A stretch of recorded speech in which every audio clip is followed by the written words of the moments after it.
Biznesmen ავთანდილ ადუაშვილის მკვლელობის საქმის არსებითი განხილვა საქალაქო სასამართლოში 109 მუხლით ბრალდება წარედგინა 6 ადამიანს, მათ შორის ვახტანგ ჩხაპალიას, რომელიც მომღერალ სოსო პავლიაშვილის სიძეა. პროცესს საქალაქო სასამართლოში ირაკლი მამალაძე აშუქებს. ირაკლი ახლა პირდაპირ ეთერში ჩაგვერთვება. ირაკლი გისმენთ.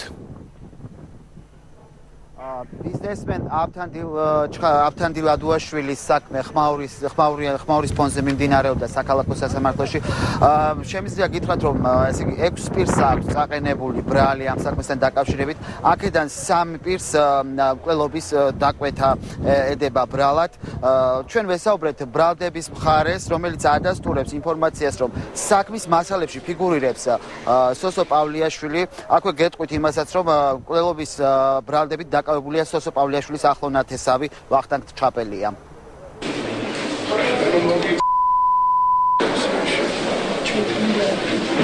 არავინ არ დამუქრება. კაცო, რამე ფიგურირებს თუ არა საქმეში სოსო პავლიაშვილი? არა, ამ საქმეში არ იხილება. აბა რომელ საქმეში იხილება? თუ მომცემ საშუალებას გავიგოთ. აი რომელ საქმეში? არ არის, ეს იხილება ჩხაპელიასა და სხვათა ბრალდებს. არის თუ არა, ფიგურირებს თუ არა ეს? რას ნიშნავს ფიგურირება? აი ამ საქმეში ფიგურირებს თუ არა სოსო პავლიაშვილი? ყვალი თუ ეკვეთება? ეს გამოყოფილია საქმე და იქ სხვა თემაა. Biznesmen ავთანდილ ადუაშვილი მაყურებელს შევახსენებ, რომ 2012 წლის 23 ნოემბერს საკუთარ ავტომობილში ჩაცხრილეს.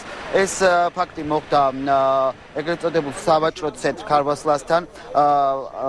ასევე შემიძლია გითხრათ, რომ დაცვის მხარე აცხადებს, რომ არც ერთი დაკავებული ამ საქმეზე ბრალს არ აღიარებს, თუმცა ლევან ჯავახიშვილი, ვახტანგ ჩხაპელიას ადვოკატი, გვეუბნება, რომ საქმის მასალებში ფიგურირებს სოსო პავლიაშვილი. ამ საქმეში კონკრეტულად ფიგურირებს თუ არა სოსო პავლიაშვილი? მისმა გვარმა გაიჟღერა, მაგრამ მინდა ვთქვა, რომ ეს არის სრული აბსურდი. ეს არის შეთითქმული ბრალდება, შეთითქმული ჭორები. თვითონ საქმეში თუ ფიგურირებს აი ეს არანაირად. თავიდან რას ნიშნავს გაიჟღერა რა?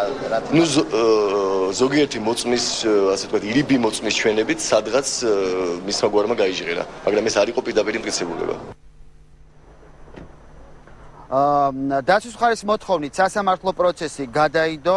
ის შედგება 12 აპრილის 12 საათზე და აქვე ვასილ ერთ ინფორმაციასაც მოგაწვით.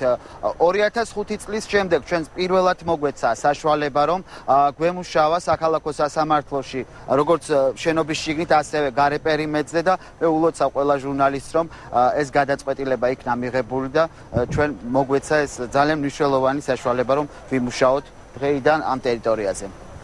მადლობა ირაკლი მამალაძე საბურავდა საქალაქო სასამართლოდან.